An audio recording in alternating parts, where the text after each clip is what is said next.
যে সাক্ষাৎকারটি দ্য হিন্দু পত্রিকাকে দিয়েছেন, আপনি নিশ্চয়ই সেটি পড়েছেন।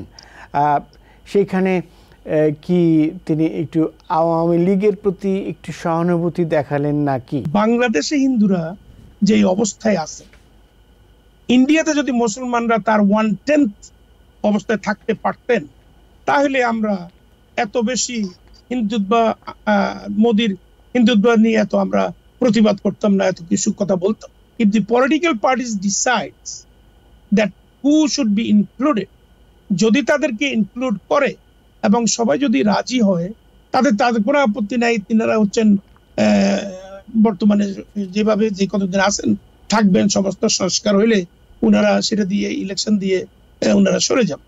বিভিন্ন সূত্রে যে সমস্ত তথ্য আমরা বাংলাদেশ থেকে পাই, তাতে হচ্ছে যে অ্যাডমিনিস্ট্রেশনের বিভিন্ন ক্ষেত্রে, অ্যাডমিনিস্ট্রেশনে, একাডেমিয়াতে, জুডিশিয়ারিতে, ডিফেন্স ফোর্সেস, বিভিন্ন জায়গায় জামাতের লোকরা তারা বসে যাচ্ছে। ডক্টর মোহাম্মদ ইউনূস, বাংলাদেশ প্রসঙ্গে আসছি।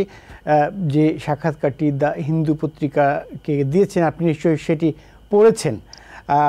সেইখানে কি তিনি একটু আওয়ামী লীগের প্রতি একটু সহানুভূতি দেখালেন নাকি? আপনার কি মনে হচ্ছে? ইউনূস সাহেবের সাথে হিন্দু পত্রিকার যে ইন্টারভিউ, হিন্দুদের বিষয়ে আমি এইভাবেই বলতে পারি, বাংলাদেশে হিন্দুরা যে অবস্থায় আছে, ইন্ডিয়াতে যদি মুসলমানরা তার 1/10 অবস্থায় থাকতে পারতেন, তাহলে আমরা এত বেশি হিন্দুত্ব, মোদির হিন্দুত্ব নিয়ে এত আমরা প্রতিবাদ করতাম না, এত কিছু কথা বলতাম। বাংলাদেশে হিন্দুদের সংখ্যা আমার মনে হয় 8 হইতে 10% at most, but they are occupying 37% of all the government high level jobs. In India population, Muslim population is 20%, 200 million এর উপরে। They don't hold one secretarial position in India. So, এবং প্রতিদিনই আমরা শুনি ইন্ডিয়াতে লোককে পোড়ানো হচ্ছে, মারা হচ্ছে। 5000 মসজিদ এই পর্যন্ত মাটির সাথে মিশিয়ে দেওয়া হয়েছে ইন্ডিয়া। বাবরি মসজিদের কথা বাদে রাখি, সেগুলি হলো ভিন্ন ভাবে। তো সুতরাং ইন্ডিয়ার এই অপপ্রচার আজীবনে ছিল, সামনেও থাকবে, ভবিষ্যৎ থাকবে। আমাদের অ্যাডভাইজার যেভাবে উত্তর দিয়েছেন, I don't think he is in favor of any particular part. What he is saying, if the political parties decides that who should be included, যদি তাদেরকে ইনক্লুড করে এবং সবাই যদি রাজি হয়, তাদের কোনো আপত্তি নাই। তিনারা হচ্ছেন বর্তমানে যেভাবে যে কতদিন আছেন থাকবেন, সমস্ত সংস্কার হইলে উনারা সেটা দিয়ে ইলেকশন দিয়ে উনারা সরে যাবেন। তো সেই কথাটার থেকে আমরা এরকম বুঝার কোনো স্কোপ নাই যে তিনি সাপোর্ট করতেছেন আওয়ামী লীগকে কিংবা বিএনপি কে অর জামাত। জি, আপনাকে ধন্যবাদ। আমি আপনাকে বাংলাদেশ প্রসঙ্গে আমরা আছি। আমি সৈয়দ মাহমুদুল্লাহ আপনার কাছে যেটি জানতে চাইবো যে এই প্রসঙ্গে আপনি প্রতিক্রিয়া দিতে পারবেন ডক্টর মোহাম্মদ ইউনূসের যে সাক্ষাৎকার সেটি, কিন্তু আমি যে প্রশ্নটি করতে চাই যে গণমাধ্যম কমিশন করা হয়েছে, একটি গুরুতর প্রশ্ন আপনার কাছে করব। আপনি দীর্ঘদিন এইখানে আছেন, সাংবাদিকতা এখানে থেকেও করছেন। এখানে যে সংস্কার করা পরিকল্পনা করা হচ্ছে, সংস্কার কমিশন করা হচ্ছে, আপনি এই মোটা দাগে এই কমিশনকে কি পরামর্শ দেবেন? কি শিখতে পারে আমেরিকা থেকে, আমেরিকার কাছ থেকে? আমেরিকার গণমাধ্যমগুলো যে ভূমিকা পালন করে রাজনৈতিক অঙ্গনে, সে স্বাধীনভাবে কাজ করে, সেই স্বাধীনতা, ইন্ডিপেন্ডেন্স কিভাবে তৈরি হয়েছে, এগুলো আমাদের সাথে একটু শেয়ার করবেন। তো ওইটা প্রথমে ওনার হিন্দুতে যে ইন্টারভিউতে, সেটা হচ্ছে যে বিএনপি এক্সপ্রেস করেছে। তিনি বলছেন যে রাজনৈতিক দলগুলোর মধ্যে প্রধান দল হচ্ছে বিএনপি। এখন তো আওয়ামী লীগ যেহেতু ফিল্ডে নেই, এই মুহূর্তে বিএনপি প্রধান দল। বিএনপি বলছে যে আওয়ামী লীগকে রাজনীতি করতে দেওয়া উচিত, ফলে তারা আওয়ামী লীগকে ব্যান্ড করার দিকে যাচ্ছেন না, রাজনীতি করতে দেবেন বা ইলেকশনে পার্টিসিপেট করতে দেবেন, এই আর কি তিনি সেটা বলেছেন।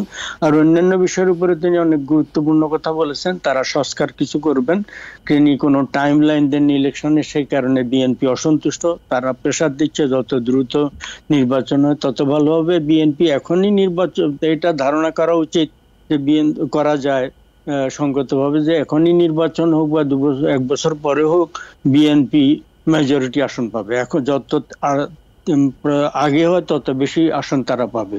কিন্তু তাদের আশঙ্কা যেটা, অন্যান্য বিভিন্ন সূত্রে যে সমস্ত তথ্য আমরা বাংলাদেশ থেকে পাই, তাতে হচ্ছে যে অ্যাডমিনিস্ট্রেশনের বিভিন্ন ক্ষেত্রে, অ্যাডমিনিস্ট্রেশনে, একাডেমিয়াতে, জুডিশিয়ারিতে, ডিফেন্স ফোর্সেস, বিভিন্ন জায়গায় জামাতের লোকরা তারা বসে যাচ্ছে।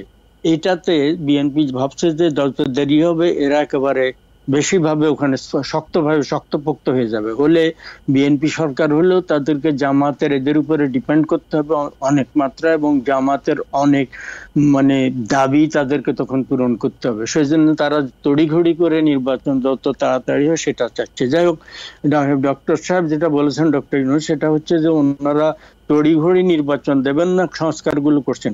প্রথমে 6টা সংস্কার কমিশন করেছিলেন, এখন আর 4টা করে 10টা কমিশন করেছেন। যাই হোক, এখন হচ্ছে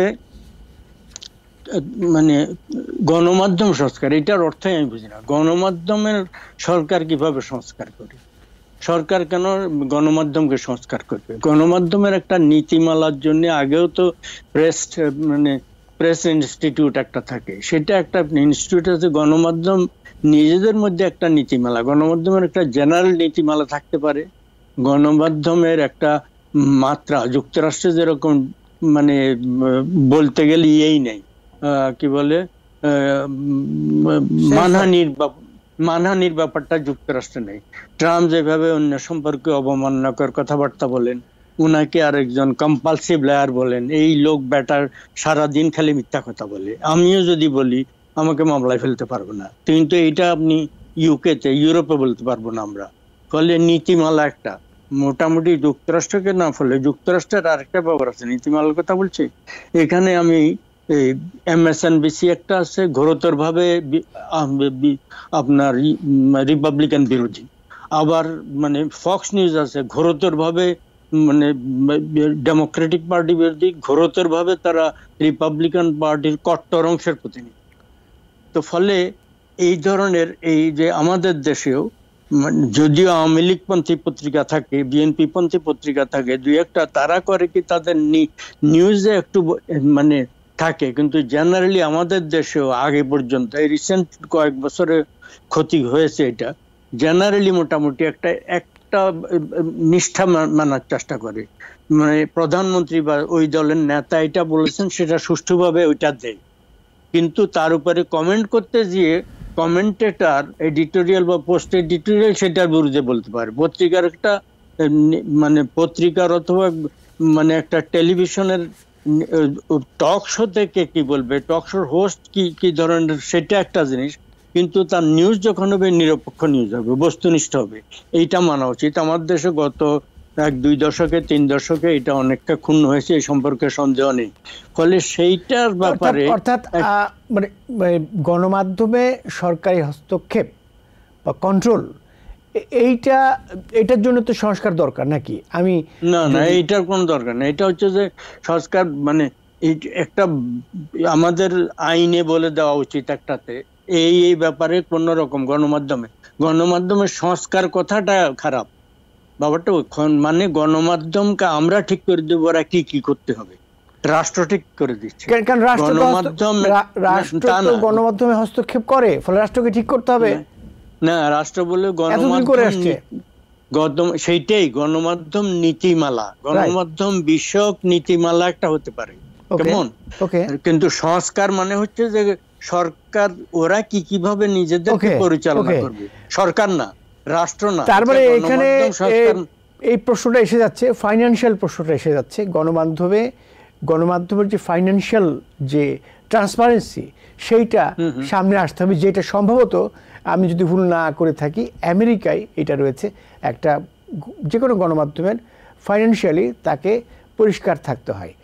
আমি ভুল, মেজবাউদ্দিন, আপনি আমার সাথে কি একমত? না, গণমাধ্যম না, প্রত্যেকের জন্য তার মানে হিসাব নিকাশ দিতে হয়, প্রত্যেকে হিসাব নিকাশ। গণমাধ্যমের জন্য আলাদা তারা স্পেশাল কিছু করতে হয় তা না, তাকে তার ইনকাম ট্যাক্স ফাইল করতে হয়, তাকে সমস্ত বছরে কত হলো নি হলো লুপহোল থাকে। যেমন ট্রাম্প সাহেব প্রেসিডেন্ট থাকা অবস্থায় 2 বছর, মেজবা সাহেবের নিশ্চয় মনে আছে, 2 বছর তিনি $700 না $800 মাত্র ব্যক্তিগত ট্যাক্স দিয়েছেন। ফলে ওই লুপহোল গুলা ধনী, লুকানো সম্ভব হয়েছে, সম্পদ না লুকানো লুকানো না, লুপ হোল, ওই ছিদ্র থাকে, আইনে ছিদ্র থাকে ধনীদের জন্য, বড় বড় কর্পোরেশন গুলোর জন্য। আদারওয়াইজ আমরা গণমাধ্যমের অনুষ্ঠান জন্য আলাদা শেষ কোনো অর্থনৈতিক করতে নীতিমালা চাই। Sure. মাফ মেজবাউদ্দিন, আপনি কিছু আপনার যে 30 সেকেন্ডে বলতে হবে। জি, সময় নাই। না, প্রশ্ন ছিল, আমি মনে করি যে ধরেন যে কমিশনগুলি করা হয়েছে Right. বাংলাদেশের প্রেক্ষাপটে গত 15 বছর বা তার আগেরও যেসব সরকারকে আমরা দেখেছি, সেই অনুযায়ী 10টাই অত্যন্ত যুগোপযোগী এবং প্রয়োজনীয়। আমি মনে করি যদি 90 ডেজের ভিতরে তারা কিছু রিপোর্ট করে, গণমাধ্যমের কথা যেটা বলা হচ্ছে, I don't think they want to control it. আপনি দেখেন বাংলাদেশে খেলোয়াড় থেকে শুরু করে নায়ক নায়িকা থেকে শুরু করে TV presenter, everybody is in some kind of politics, they are involve. I think that should stop. আপনি ব্যক্তিগতভাবে পলিটিক্স করতে পারেন, কিন্তু আপনি টিভির স্ক্রিনে কিংবা সোলারি পর্দায় এটাকে প্রেজেন্ট করার কোনো রাইট, মেজবাউদ্দিন, সেদিক থেকে আমরা বলতেছি যে দিস ইজ না। ট্রাম্পের অন্য যেসব জিনিসগুলো, যেমন ধরেন সে হেলথ ইনচার্জ করছে কেনেডি জুনিয়রকে, কেমন he is against the even vaccine. আমরা অনুষ্ঠান মানে শেষ all these choices করতে is making চাই। is to expect that next 4 Right. years will be destructive. আপনাকে ধন্যবাদ জানাচ্ছি মাফ মেজবাউদ্দিন, এবং দুঃখ প্রকাশ করছি যে সময় দিতে পারলাম না পর্যাপ্ত। নিউ ইয়র্ক থেকে সম্প্রচারিত TVN 24 টেলিভিশন, বিশ্বজুড়ে বাঙালির কণ্ঠস্বর।